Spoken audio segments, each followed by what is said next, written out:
What up, anime community? It's your boy LGG, and we back with Bleach 1000 Year Blood War episode 8.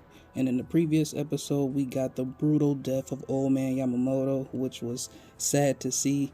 We got a glimpse into the first 13 court guard squads, the first Goldie 13, which was savage. They was brutal, destroying the first Quincy, when they tried to invade with Yuha.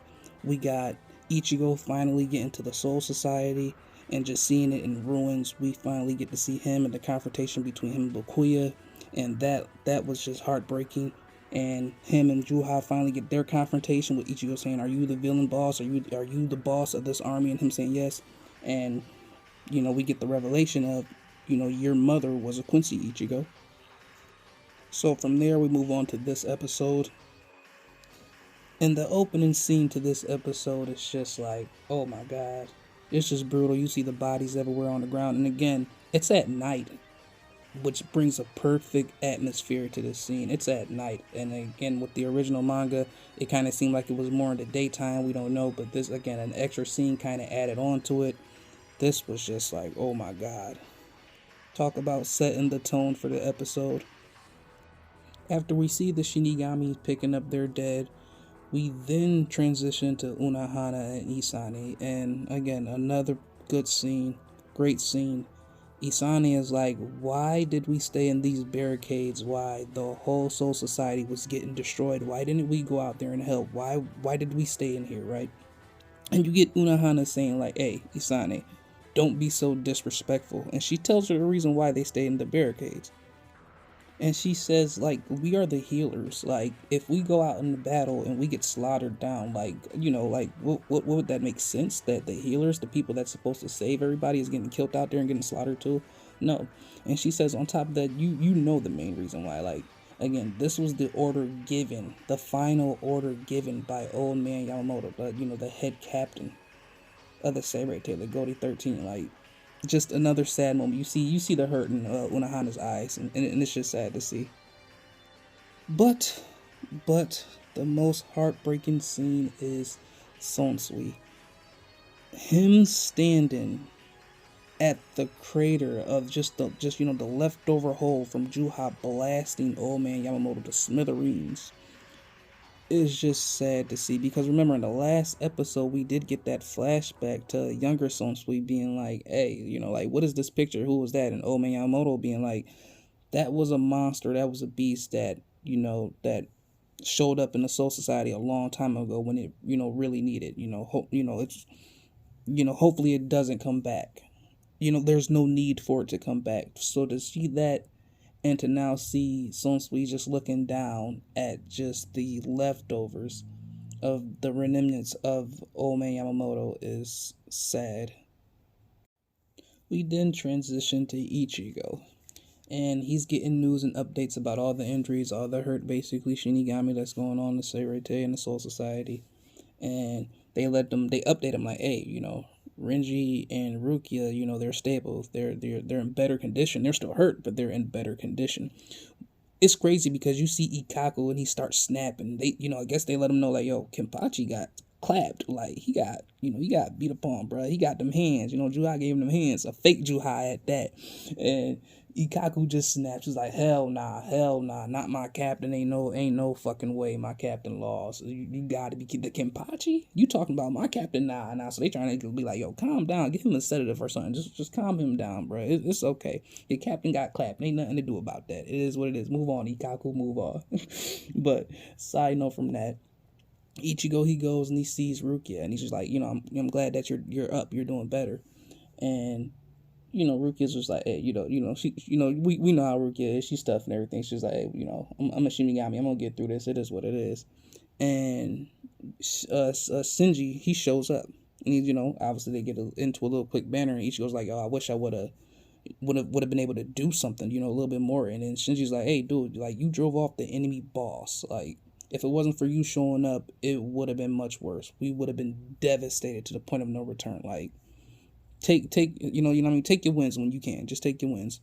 Ichigo then gets alert that, hey, Mayuri wants to talk to you about your broken Zanpakuto. So Ichigo scampers off, he runs off, and Rukia, she's like, "Hey, did you notice that something was different about Ichigo? Like he kind of, he looked a little bit more sadder, like he was holding something in, like there's something wrong with him."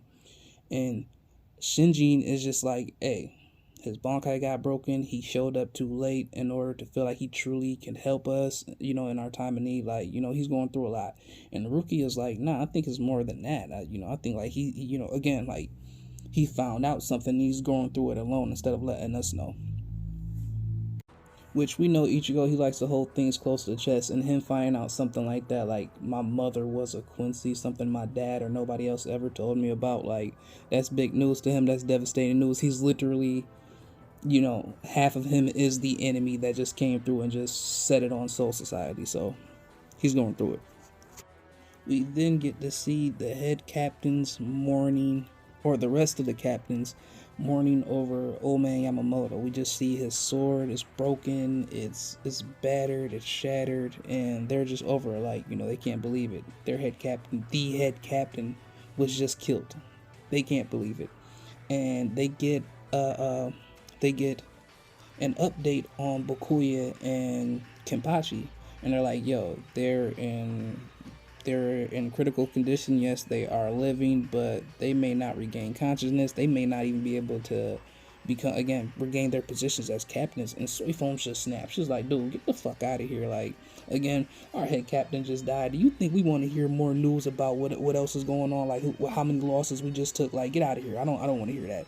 And then we get Kinsei. And he's just like, yo, calm down, Soifong. Like, you embarrassing yourself. Like, you're doing too much. And she's just like, yo, like, shut the fuck up. Like, I know you visors had a grudge against the old man Yamamoto, so you don't care as much as we do. And he's just like, are you serious? Like, you really gonna go there? And then that's when we get Sajin, and he's just like, shut the fuck up, Soifong. Like, do you think you the only person that wants to snap at this moment? Like, just shut up. Like, be quiet. Stop it. With your stupid looking ass. Just stop it. You know what I mean? He scolded her for a little bit. But then, obviously, so sweet, Kiraku, he comes in and he's just like, yo, like, all that, let's put a stop to all that. Like, y'all arguing right now, we ain't got time for any of that. Like, we ain't even got time to grieve. We got time to move on and figure out what's about to go down. Like, we are the 13 court guard squads. Like, let's get our shit together, let's move on, and let's get ready for this second invasion. We then get, Ichigo talking to Mayuri in the 12th squad barracks, and he's just like, yo, man, look, I don't know if I can really repair your Bankai or your sword, and even if I can, it's not going to be the same as it was before. He says, when Renji got into that fight with Bokuya, and he released his Bankai, and Bokuya busted his ass, you know what I mean? He fucked up Renji. He still hasn't recovered some of those bone limbs. They're just gone. His Bankai is just split in half. The power level is just cut. And that's kind of where you are at this point. Like, I don't know what to do, bruh. And Ichigo's like, what the fuck? Like, you serious, man? It ain't nothing you can do for me? Come on, bruh. Help me out here. Help me out. We then get to see Combs' stupid ass running in the background with this shit. Talking about something. He the king of New York. He the king of New York with this crazy looking ass. That whole, King of New York reference, you'll understand that later. You'll get what I'm trying to say that, later on. If you know, you know. That's all I'm trying to say. But I told y'all in the last episode, we got the Zero Squad though. We got the Zero Squad though. Zero Squad. I mean, look, man, I ain't got a problem with the Zero Squad, me personally. Oetsu is my dude, like, straight up, you know what I mean, #1 Zanpakuto creator, like, that's my dude right there. And of course, man, when they all show up, when the Zero Squad shows up, you gotta get Kiraku saying, like, yeah, like, them dudes right there, just five of them alone is stronger than the whole, like, 13 court guard squads, like, we can't, they will smash all of us. It might even just take one, who knows? I mean, but, like, put some respect on their names, man. Put some respect on the Zero Squad name, bruh. A side note, I don't care what anybody says, I want them flip-flops. I want Oetsu's flip-flops, man. I want the Gucci flip-flops he had on, bruh. Y'all see what he was rocking out there, man. Y'all see it. But let me get back on topic, man. They show up, obviously, they looking all goofy and shit. Ichigo like, what the fuck is going on? These dudes, these are the strongest dudes, these weird ass looking dudes. Like, come on, man. Dudes show up looking like something straight out of One Piece. Ichigo like, yo, y'all in the wrong anime, you in the wrong series. One Piece over that way, you know what I mean? Like, what you doing? But surely enough, the Zero Squad lets them know that we are here.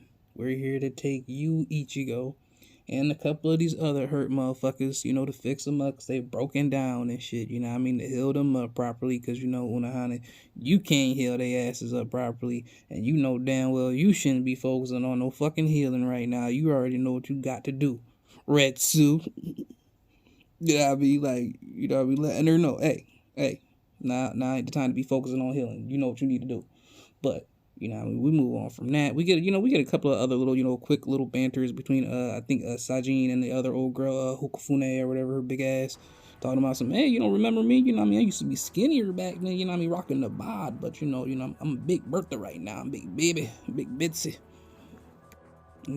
Big mama. But he like, I see. Soifona, as always, gotta pop off. Gotta do her little, attitude, little short person, attitude shit. And she gets checked quick, like, hey, yo, calm that down. Like, you talking about where was the Zero Squad when y'all was getting wrecked? We supposed to protect the Soul King. That's our job. Y'all supposed to protect the Serete. That's your job. You crying to us like a little baby just because y'all got spanked on? Like, nah, it ain't gonna go down like that. Hold your own. Like I said, know when to take your wins, know when to take your L's.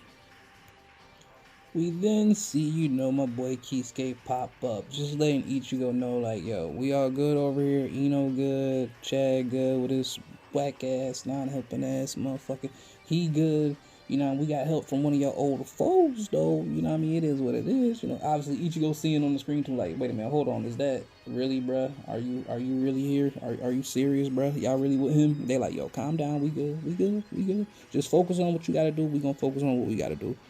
Ichigo then tells not Oetsu, he then tells Ichibe, like, hey, yo, Baldy, like, can y'all fix my sword? And he's like, we can't fix it. We can reforge it, though. We can make it resemble something like what your old Zanpakuto was, but, we can't really, pop this thing back together and make it all new like it is now. And Ichigo's like, okay, you know what? I'm going to go with you guys. We then transition over to the Shiba clan, and obviously Ikaku and I'm just like, not Ikaku, Gunjiao and his sister. I always forget her name for, what was it? It's something I can't remember. Like, it sounds just like Ikaku though. So, obviously put it down in the comments if you can remember, because I really can't. Obviously at this moment, but we see them transition over to them, and they basically help the Zero Squad get back up. Gunjiao, he asks his sister, like, yo, is it okay for us to, let Ichigo go up there? And she was like, yo, it was gonna happen eventually, like, like, he gotta learn about his past eventually. And we see basically a silhouette, a picture of, we already know who that is, Ichigo's dad, back in the old days, back in the young days, when, he was a captain. And she's like, yo, he has to find out eventually, like, sorry, uncle, but it is what it is. Obviously, after that, we then see them whack-ass Fullbringers. Trash ass, but waste, I swear to God, they was a waste of an arc. Whoever likes it, if you a fan of it, you a fan of it. I'm not knocking you, but Jesus, to me, that was a waste of time. We go up to the Soul Palace. Yeah, boy, we get to finally see the Royal Palace, which looked like nothing but hot, deep dish pans all over in the sky. But, Ichigo goes up there and he basically says, like, yo, if it was this easy to get up here, why didn't Aizen just do this? And they're just like, yo, we have the Okiken, this thing built inside of our bones that actually allows us to get up here. If you don't got that, it's like denied instantly. It's like getting pushed back. And he said Aizen wanted to do that. Basically, Aizen wanted to recreate that. That's what he was trying to do in order to get up here, in order to kill off the Soul King and basically become him himself. That's what Aizen was going to do.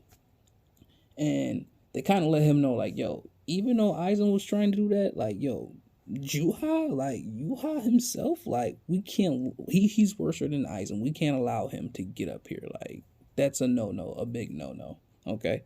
We can't allow them to do that. The rest of the episode is just Ichigo obviously going to the hot springs with I think his name is like Korinji, if I'm correct, like Korinji. He goes up there with him and he goes into the hot springs and he's just like, look, man, just stay here.